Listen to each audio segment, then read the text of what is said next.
Okay, so this is not about us having one for a change, but from a Kettering Town perspective, a lot of people think I talk a load of crap. But when it comes to winding up petitions, I think I've got a bit of form on understanding what they're about and what they mean. Obviously, Macclesfield's been wound up in the High Court. Seems like they're going to. That might be the end of them, which is an absolute travesty. The Football League are going to turn around and say that's why they were glad they weren't in their league, and in my view, engineered them out. But I personally believe that's why they've been wound up. You know, irrespective of whether their chairman is a complete muppet and hasn't done what he's supposed to have done. You know, we've been in that situation. I've been in that situation. I've worked through that. Judges don't want to wind up companies or football clubs, especially when they've got over 100 years of tradition. Creditors don't want to wind up companies or football clubs because ultimately they want to get their money back. But in both cases, they have a duty to ensure that you're not running up additional debts while you're trying to sort yourself out. Now, Southend, and I'm not knocking them as a football club. I'm just trying to use this as a comparison of what's happened. Both clubs go in owing money to HMRC on the same day. One gets wound up, one gets an extension. At the end of the day, and these figures are just what I've googled, so they could be wrong, but a decent Google search is normally quite accurate. So my understanding is a League 2 club will get 400 odd thousand TV money, and they will get another 400 odd thousand solidarity from the FA Solidarity Fund, which is near on 800 grand. So if you're sitting there owing £500,000 and the judge says to you, well, irrespective of whether your owner's going to sell or irrespective if your owner's prepared to put any money in, please explain to me how you're going to pay this debt back and how you're going to continue to move forward as a going concern. Straight away within your business plan, you've got, well, I've got 800 grand here guaranteed.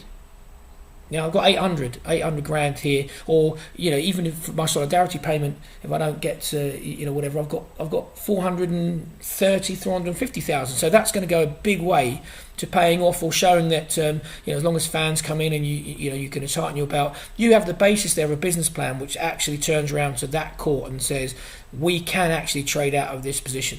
Now, Macclesfield, my personal opinion, the league didn't want them in. They were deducted the extra points and got pushed down to the National League pyramid, where your solidarity payment is 70 grand. Right? In our league, it's 20. So that's a massive difference to the stability of the club and the ability to trade out of a £500,000 debt to HMRC. And that's why they've been wound up. I don't personally think they would have been wound up if they'd have stayed in the league they were in. As I say, I'm not saying that they're a great run club. I'm not saying that there's not problems there. I'm not saying that the chairman hasn't stood up to his responsibilities and they shouldn't have gotten to that position in the first place. But I do think it's an absolute massive shame for that club. I mentioned it previously. When leagues start dictating who should and who shouldn't be there, we should just go to a franchise system like the Americans within the soccer structure, because you're there on merit. Whether you've got the nice flash plush stand and you're spending millions on getting things done, or you're a bit more spit and sawdust. If you've qualified, you've got up those leagues and you've won the titles, you deserve to be in there. And to have leagues start trying to manipulate things and pick and choose who they want in what position, I think is wrong. And I honestly think if Macclesfield had not been relegated through that points deduction, they would not have been wound up in the High Court as they have been. But as I say, we've been through it. Luckily, we managed to get ourselves out of it onto a fair footing, and we cut our cloth accordingly. Sorry to all Macclesfield fans.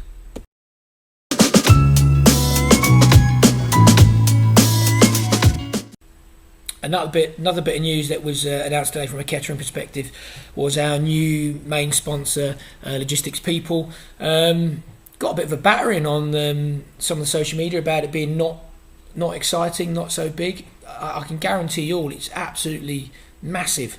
I'm not going to go into the figures or past sponsors or anything like that. BM Pallets have been amazing for us. I mean, Evolution, obviously, my company were there previously, and logistics people have come in and invigorated. The opportunity for us. They've. I'm going to share some of the graphics that you're going to see around the ground. So not only they're going to increase the revenue that the club have got to spend on things like improving match day experiences, and more importantly, what we can do with a playing budget, which will hopefully propel us nearer where we want to be. But they're also having an impact on the look and feel of the ground, and it's been quite nice working with those guys and their energy and their enthusiasm about what they're trying to achieve with their business and how they want to be represented, us being part of that. So it may sound really boring. It may sound it's just another shirt sponsor, but it's substantial. Trust me, it's substantial for the club moving forward, and we, as I said, massively grateful to Brian Martin and BM Pallets. He's been fantastic. As a bloke and as a business, he's been great. Obviously Craig Norman works there as well, and when we had discussions with him about the types of sum we were talking about, he totally understood it. It was just one of those opportunities. His deal was coming to an end, and maybe because we're in the right place, right time. We're local. We're now at a level where we're not on BT Sports all the time, but that's an opportunity. You are getting more coverage. You will get bigger coverage in the NLP and those kind of things. So it all just worked out really well. But a little bit sad, I guess, that people are not as excited about it as we are. Hopefully, when we start seeing the effects of that sponsorship coming into the playing budget, hopefully fans will then start to appreciate what that could mean for the club. I'm going to bang on a couple of graphics here, just so these are the mock-ups of what logistic people would like to see around the ground, and I think they're fantastic, and hopefully in the next couple of weeks we'll be able to get some of those up around the ground.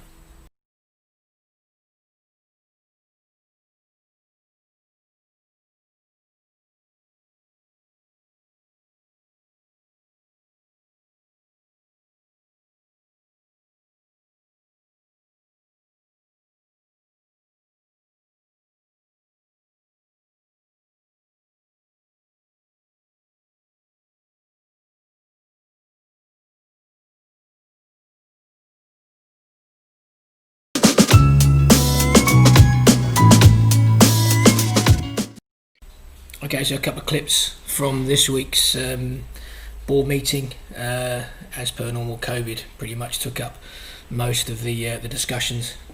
Slight discussion about squad and our views on who we thought might make the final cut. Commercial report, secretary's report. The standard things that we do every month, really. But I say most of it's pretty much about what we're going to do, how many fans we think we might have in, what we're going to provide if we can't get a full capacity in the ground. Obviously, we've done a couple of test streams now; they seem to have gone okay. So here's a couple of clips from that.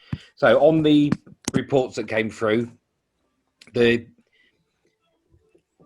a chairman's report, obviously the pitch activity, we all know what's going on there. With the friendlies and so on. Certainly, we'd go into a closed gate game. I'll be glad when we get some fans back in, even if it's not the full amount. So I'm not going to dwell on that too much. I think the two hot topics, if you like, are the season, what's likely to happen, and the COVID restrictions. Truth is, on the season, we're still working to a COVID restricted capacity at the start of the season. So our first home game against Southport. The challenge is going to be obviously with what's going on, whether the government decide to change things. It's been noticeable that every time, and I heard it on the radio again today, that when they were talking about groups of 6 and being, wash your hands, wear a mask, they kept tagging it with when indoors. So I think the message is changing a tad. So hopefully that will let us get some fans in when the season starts. I think at the moment what they're wanting people to do is think about it. I had a chat with Mark earlier as well about toilet blocks, because obviously we're going to have to increase the number of loos within the ground. Mark's hoping to give us an answer tomorrow night at the game. So that's from the company we've used before through him. He took the throw in. And then later during the game, and this is the referee's error, a ball that the kids had found, is that one of their warm-up goalkeeping balls from Redditch. They found it in a hedge around the back of the ground somewhere. That was dropped over the barrier. And then when a ball went out to play, they just picked that up and resumed the game with it without the referee's knowledge, or if he did, in the referee's complete ignorance. So there were lots of potential COVID breaches over the ball on Saturday. I don't know how we deal with that. Greg has written it into our action plan, or revised our action plan to state that balls that go into the ground and are touched by fans shouldn't be returned to the field of play, but should be collected and cleaned, etc. Certainly, the friendly that we had behind closed doors last week, Greg was running around like a blue arse, collecting balls every time they went out of play, even though nobody had touched them. And once he'd picked them up, he was sanitising them before they were returned. I returned one to the field of play by kicking it on, so it never handled it at any point. From the back of the ground, I kicked it all the way around and then chipped it over the barrier when a new ball was needed. The other chipped it over the barrier. I was quite impressed, Gary. I thought it could. I had visions that it was going to go drastically wrong, and I was going to look a complete numpty. He means toe punt, Gary. Yeah.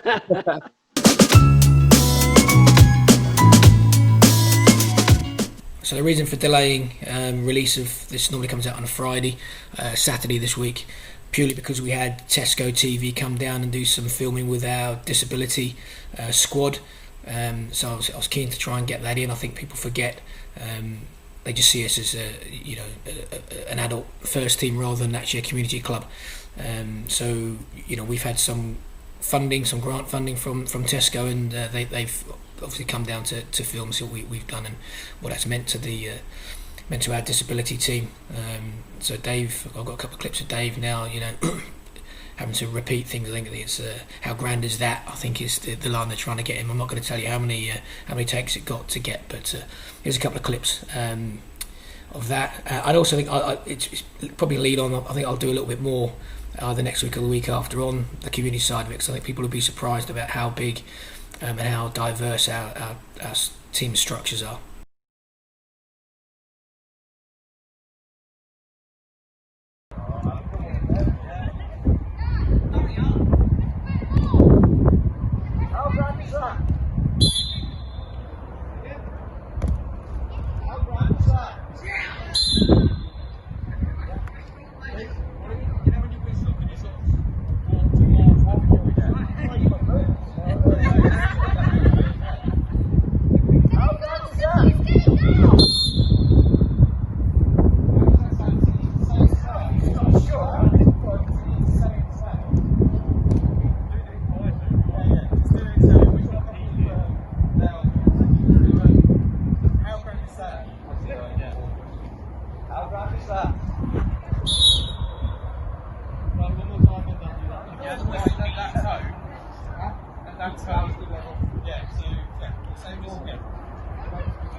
How grand is that?